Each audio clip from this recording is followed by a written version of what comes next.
Hello friends, अमन conversation classes में आपका स्वागत है। मैं अमन कुमार आपका हार्दिक स्वागत करता हूं। आज का टॉपिक रेल से संबंधित प्रश्न से है। तो चलिए बिना समय गवाए आज के टॉपिक पर। समय और दूरी में बेसिक बातें तो देख चुके हैं, लेकिन रेल से संबंधित प्रश्न में कुछ बेसिक बातें और बताई जाएगी, क्योंकि दूरी का कंडीशन अलग अलग होता है, चाल का भी कंडीशन अलग अलग होता है। तो चलिए पहले देखते हैं दूरी के लिए क्या कंडीशन है। तो कभी कहेगा क्या कि रेलगाड़ी जो है किसी खंभा या पोल या आदमी को पार करता है, तो इस कंडीशन में दूरी क्या होगा। तो देखिए, जब रेलगाड़ी किसी आदमी या खंभा या पोल को पार करता है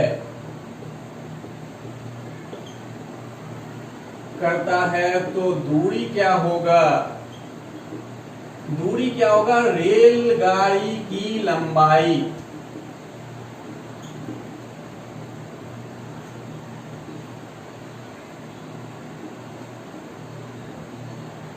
जब रेलगाड़ी किसी आदमी, खंभा या पोल को पार करता है तो दूरी क्या होगा, रेलगाड़ी की लंबाई ही दूरी हो जाएगा उस क्वेश्चन के लिए।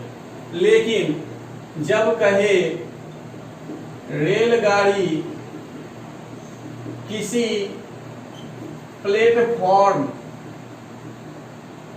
या सुरंग या पुल को पार करता है तो दूरी क्या होगा। तो दूरी क्या होगा कि रेलगाड़ी की लंबाई तो रहेगा ही रहेगा, अब प्लस क्या होगा, सुरंग या पुल या प्लेटफॉर्म की लंबाई। कहने का मतलब यह है कि कभी रेलगाड़ी प्लेटफॉर्म को पार करेगा, कभी सुरंग को करेगा, कभी पुल को। जो देगा उस दोनों को क्या करना है, जोड़ना है। पार करने से मतलब क्या है कि देखिए, इसमें अगर चलते हैं तो आदमी या खंभा या पोल की बात करें तो उसका कोई लंबाई नहीं होता है।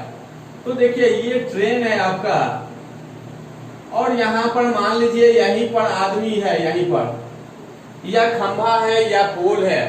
तो पार करने का मतलब क्या है कि ये जो लंबाई है रेलगाड़ी की लंबाई, ये पार कर जाए, यानी ऐसे आ जाए, तब पार करने का मतलब हुआ। ये नहीं कि ये रेलगाड़ी है और यहाँ बीच में खंभा इतना पर ही आके रुक जाए, तो ये पार करना नहीं हुआ।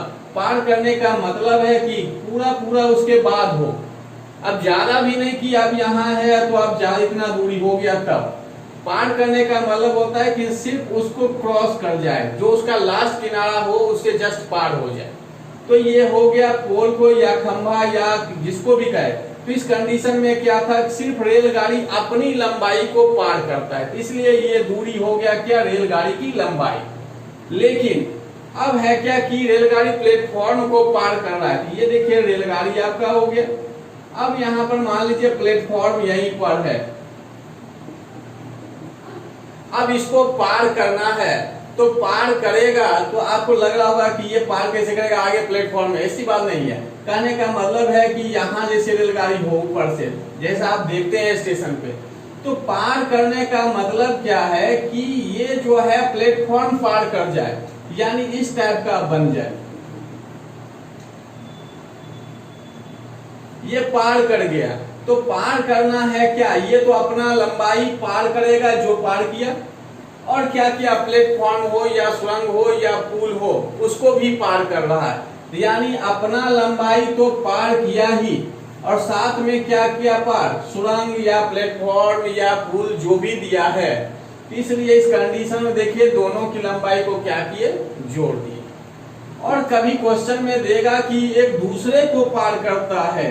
जब दो रेलगाड़ी एक दूसरे को पार करे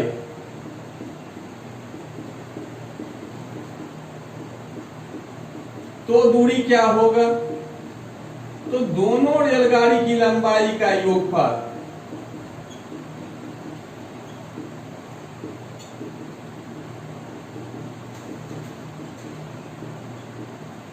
जब दो रेलगाड़ी एक दूसरे को पार करे तो दूरी क्या होगा? दोनों रेलगाड़ी की लंबाई का योगफल। जैसे भी प्लेटफॉर्म का बताए सेम कंडीशन है कि दो रेलगाड़ी है, मान लीजिए ये ए है और दूसरा रेलगाड़ी जो है बी है, तो पार करेगा, एक दूसरे को पार करेगा। कहने का मतलब है कि अब ऐसा हो जाए, एक दूसरे को पार कर गया, पार किया तो जस्ट एकदम सटा हुआ के किनारे दोनों का, ये नहीं कि दोनों में बहुत दूरी आ जाए, ऐसा हो जाए, ये भी तो पार करना ही है, लेकिन ऐसा नहीं कंडीशन करना है जो जस्ट पार करता है।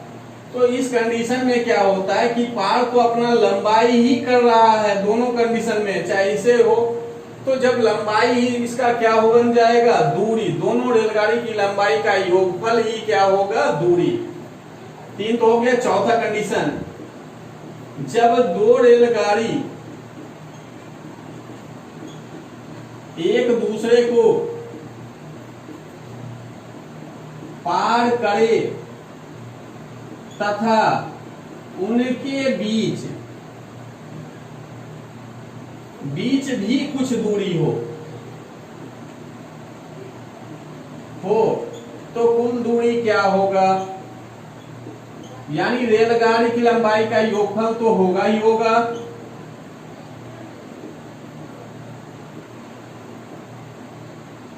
अब प्लस होगा उनके बीच की दूरी।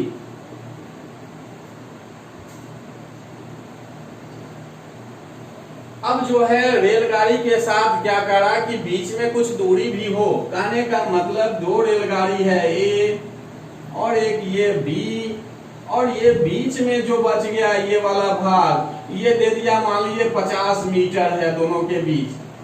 तब कराए कि अब दूरी क्या होगा? तो ए जो है ये तो होगा ही, बी होगा ही, अब प्लस इसमें क्या जुड़ जाएगा? 50 मीटर। यही बात लिखे है, रेलगाड़ी की लंबाई का योगफल और प्लस उनके बीच की दूरी। यानी अब जो पार करने की बात होगा तो यानी इस दूरी को तो कवर करेगा ही, साथ में क्या है, दोनों अपना लंबाई भी पार करेगा, इसलिए दोनों रेलगाड़ी की लंबाई का योगफल हो गया, और जो भी बीच की दूरी देगा उसको भी क्या करना है? जोड़ना है। अब अगला कंडीशन देखते हैं, जब एक रेलगाड़ी में बैठा यात्री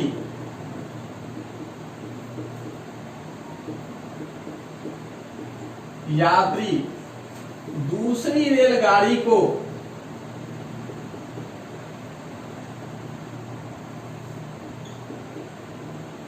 पार करता है, या इसको ऐसा कर सकते हैं, एक रेलगाड़ी दूसरी रेलगाड़ी में बैठे व्यक्ति को पार करे तो दूरी क्या होगा?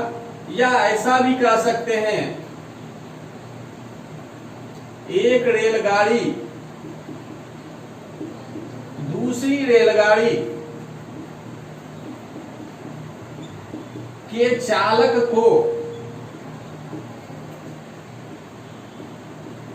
पार करता है तो दूरी क्या हो? देखिए क्वेश्चन घुमाकर कहीं भी दे सकता है, यानी दूरी के लिए कंडीशन कुछ भी हो सकता है।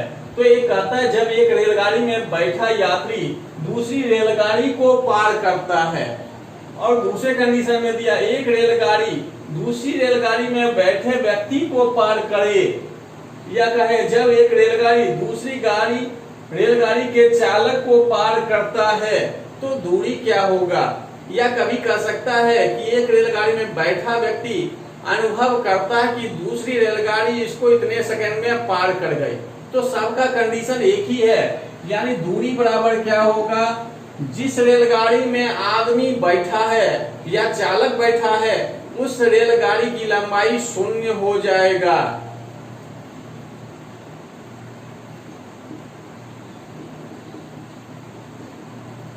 रेलगाड़ी की लंबाई तो लेना ही है,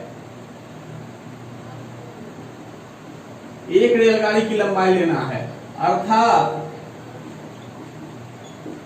जिसमें व्यक्ति या चालक जो भी दिया है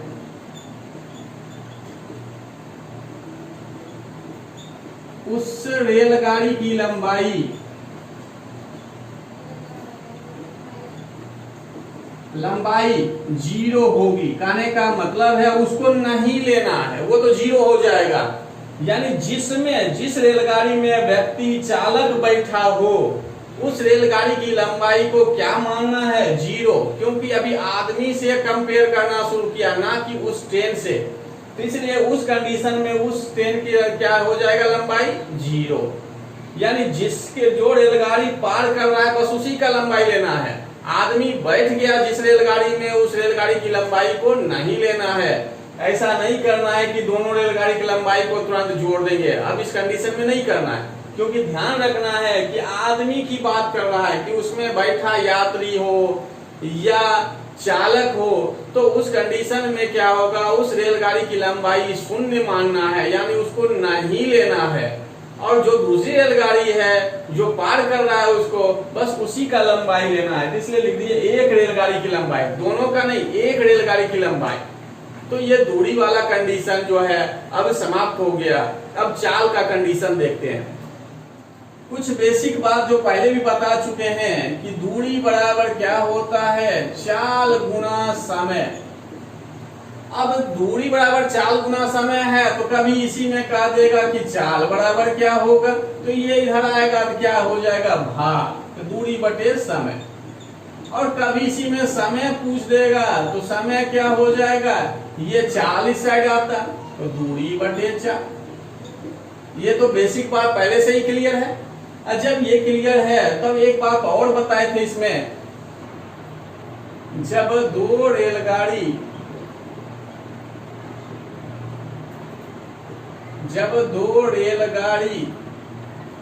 विपरीत दिशा में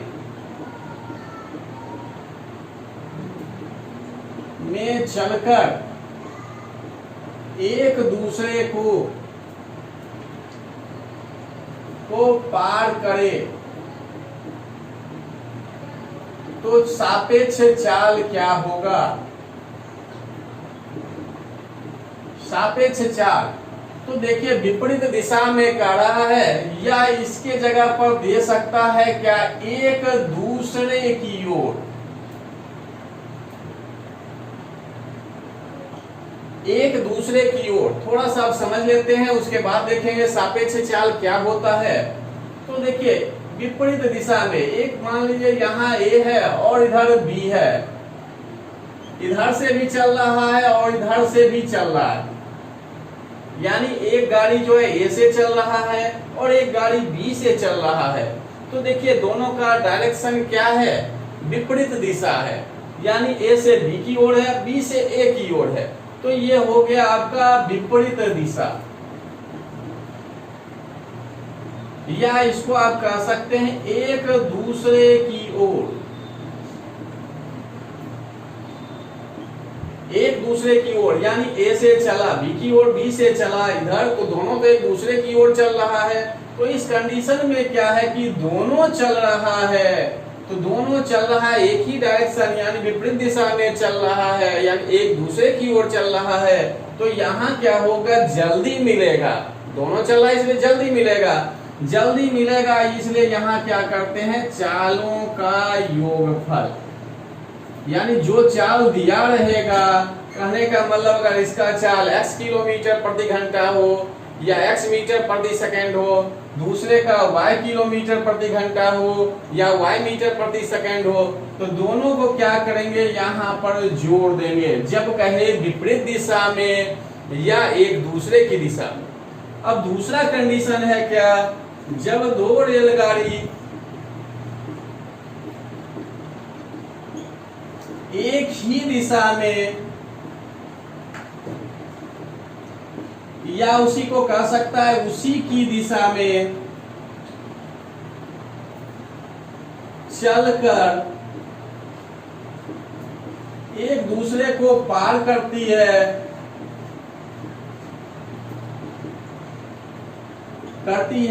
या पकड़ लेती है, तो सापेक्ष चाल।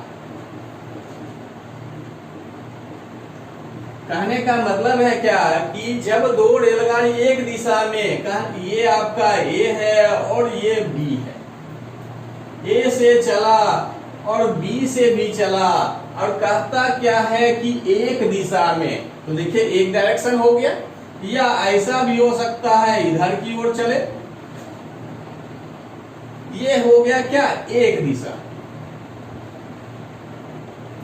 एक दिशा में, या कह देगा उसी की दिशा में, यानी जो पहले चल रहा है उसी की दिशा, कहने का मतलब हुआ कि दोनों का डायरेक्शन क्या है, एक होना चाहिए, तो या उसी की दिशा। तो इस कंडीशन में क्या होता है कि चाल जुड़ेगा या घटेगा, ये देखना। तो देखिए ये भी चल रहा है इसी दिशा में, ये भी चल रहा है इसी दिशा में, तो ए वाले को जो है बी को पकड़ने में काफी टाइम लगेगा, क्योंकि ये तो रुका हुआ तो है नहीं, ये भी आगे बढ़ रहा है और ये भी बढ़ रहा है, इसमें क्या होगा, पकड़ने में टाइम लगेगा। टाइम लगेगा कहने का मतलब है यहाँ पर कि चालों का अंतर, समय दूरी में भी चाल से रिलेटेड बता चुके थे, बस दूरी के लिए नहीं बताए थे। तो देखिए वहां भी हम यही बताए थे कि जब एक डायरेक्शन में जाए तो चाल हमेशा घटता है, जिस पीछे वाले का चाल हमेशा ज्यादा होगा तभी आगे वाले को पकड़ेगा। अगर इसका 50 है, इसका 40 है, तो 10 किलोमीटर का अंतर आते जाएगा, 10 किलोमीटर प्रति घंटा का, और 10 किलोमीटर प्रति घंटा के हिसाब से उसको कवर करेगा जितना भी दोनों के बीच दूरी का अंतर होगा। तो जब कहे विपरीत दिशा या एक दूसरे की ओर, तब क्या करना है, सापेक्ष चाल में जोड़ने का काम। और जब कहेगा कि एक ही दिशा में या उसी की दिशा में, तब चाल निकालना हो तो क्या करेंगे, घटाएंगे। तो ये लिखें चालों का अंतर। अगर मान लिया चाल ये x होता, ये y होता, तो यहाँ x घर में घटा देते y को, यानी जो बड़ा चाल हो उसमें छोटे चाल को क्या करते हैं, घटाते हैं। जब इतना क्लियर हो गया तो पहले भी कुछ बताए थे, किलोमीटर प्रति घंटा को मीटर प्रति सेकेंड में बदलने के लिए कितना से गुणा करते हैं।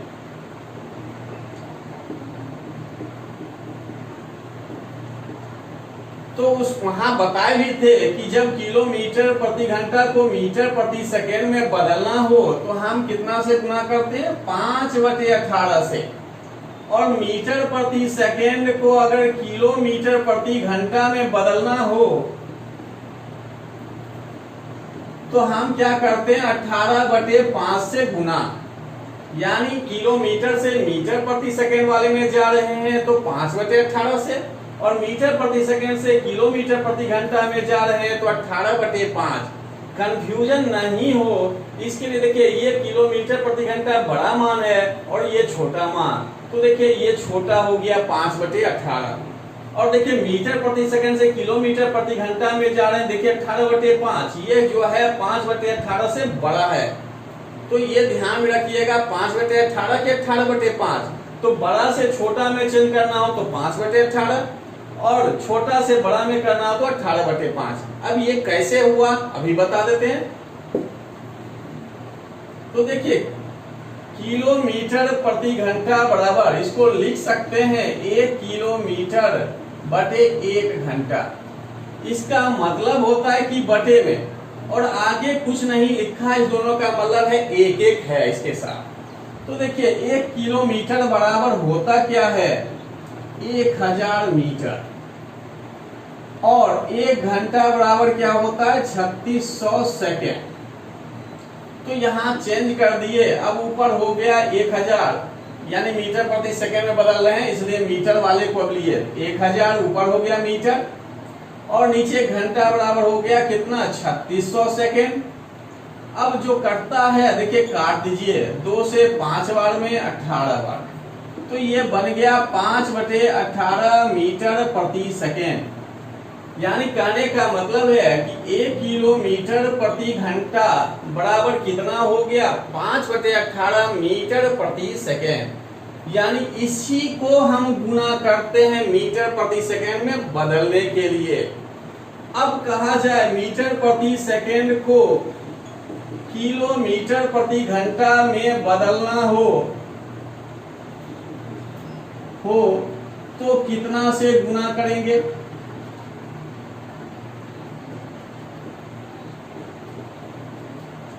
तो अभी मीटर प्रति सेकेंड की बात है तो ऐसा लिख दिए,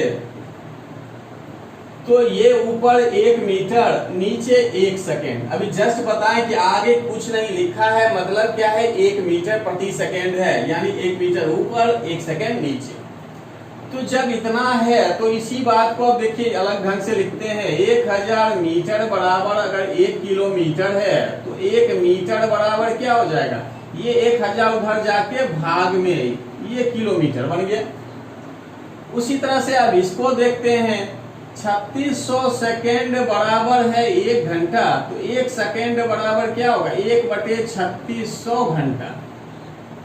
अब हमको बदलना है किलोमीटर प्रति घंटा में, तो इसलिए 1 मीटर को हम चेंज किए, तो देखिए किलोमीटर में क्या है, 1/1000, ये है किलोमीटर। पूरे के बटे में देखिए 1 सेकेंड बराबर क्या निकाले, 1/3600, ये बन गया घंटा में। तो देखिए अब ये 3600 पलट के ऊपर चला जाएगा, 1000 नीचे आ गया। ये जब आएगा मान तो ये किलोमीटर प्रति घंटा में आएगा, उसको अब अलग कर दिए, 0 0 कट गया, 18 और ये 5, तो आ गया 18/5 किलोमीटर प्रति घंटा। ये 1 मीटर प्रति सेकेंड बराबर इतना है। तो जब कहा जाए किलोमीटर प्रति घंटा को मीटर प्रति सेकेंड में बदलने के लिए, तो तुरंत हम क्या करेंगे, 5/18 से गुना। और जब मीटर प्रति सेकेंड को किलोमीटर प्रति घंटा में बदलना हो तो तुरंत क्या करना है, 18/5 से गुना। तो चाल से रिलेटेड कंडीशन भी पूरा हो गया। अब हम लोग बेसिक क्लास समाप्त हो गया है। अगली वीडियो में हम प्रॉब्लम सॉल्व करेंगे। यदि वीडियो अच्छा लगे तो लाइक कीजिए, कमेंट कीजिए और अधिक से अधिक शेयर कीजिए। यदि मेरे चैनल को सब्सक्राइब नहीं किए हैं तो सब्सक्राइब कर लीजिए और बेल आइकन पर क्लिक कर लीजिए, जिससे कि कोई भी वीडियो अपलोड करें तो नोटिफिकेशन आपको शीघ्र मिल जाएगा। धन्यवाद।